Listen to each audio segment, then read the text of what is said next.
ലോക്സഭാ തെരഞ്ഞെടുപ്പിൽ തിരൂർ നിയോജക മണ്ഡലത്തിൽ Kalpakanchery Kallingalparamba MSM higher secondary school ബിൽഡിംഗിന്റെ കിഴക്കുഭാഗത്തുള്ള 24-ാം നമ്പർ ബൂത്തിലെ തിരഞ്ഞെടുപ്പ് പ്രക്രിയകൾ പൂർണ്ണമായി നിയന്ത്രിച്ചത് 4 അംഗപരിമിതരായ ഉദ്യോഗസ്ഥർ. പൊന്നാനി ലോക്സഭാ മണ്ഡലത്തിൽ അംഗപരിമിതരായ ഉദ്യോഗസ്ഥർ നിയന്ത്രിക്കുന്ന ഏക പോളിംഗ് ബൂത്തും ഇതുതന്നെയാണ്. കൊപ്പം ചുണ്ടപ്പറ്റ സ്വദേശിയും പെരിന്തൽമണ്ണ സഹകരണ വകുപ്പ് ഇൻസ്പെക്ടറുമായ ബൈജു മേനോനാണ് പ്രിസൈഡിംഗ് ഓഫീസർ.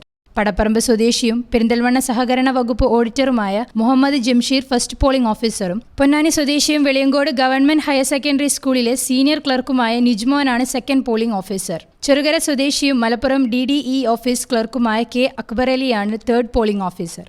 ഇവർക്കുള്ള ഭക്ഷണം, വാഹനം, താമസം തുടങ്ങിയ എല്ലാ അടിസ്ഥാന സൗകര്യങ്ങളും ജില്ലാ ഭരണകൂടം ഒരുക്കിയിരുന്നു.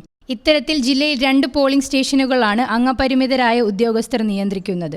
മലപ്പുറം ലോക്സഭാ മണ്ഡലത്തിൽ Manjeri government boys higher secondary സ്കൂളിലെ 103-ാം നമ്പർ പോളിംഗ് സ്റ്റേഷനാണ് അംഗപരിമിതരായ ഉദ്യോഗസ്ഥർ നിയന്ത്രിക്കുന്ന മറ്റൊരു ബൂത്ത്. News bureau, Tirur. ഇനി എല്ലാ ആഘോഷങ്ങളും കവിതയിൽ നിന്നാകും. കവിത ഗോൾഡൻ ഡയമണ്ട്സ്.